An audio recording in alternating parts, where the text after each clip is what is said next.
আজ ছুটির দিন বাড়িতে ছিলাম, তাই বসে বসে ভাবলাম যে আজকে কিছু একটা বানাতে হবে, তাই একটা চিকেনের ছোট রেসিপি নিয়ে চলে এলাম।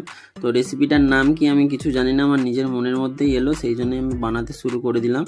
তো এখানে চিকেন ছিল, পেঁয়াজ ছিল, আদা রসুন ধনেপাতা কর্নফ্লাওয়ার, একটু লঙ্কা গুঁড়ো হলুদ গুঁড়ো আর একটু সর্ষের তেল দিয়ে ভালো করে চিকেনটা মেখে নিলাম।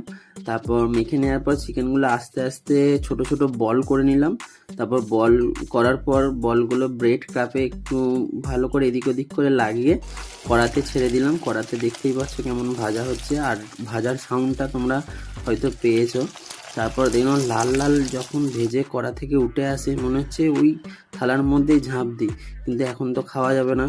তো সেই জন্যে আমি প্লেটে সাজিয়ে নিলাম, একটু কাসুন্দি দিলাম, টমেটো সস আর একটু পেঁয়াজ দিয়ে নিয়ে বসে পড়লাম ওগুলোকে খেতে। মুখে দিতেই যেন ওহ দারুণ লাগলো, স্বর্গ।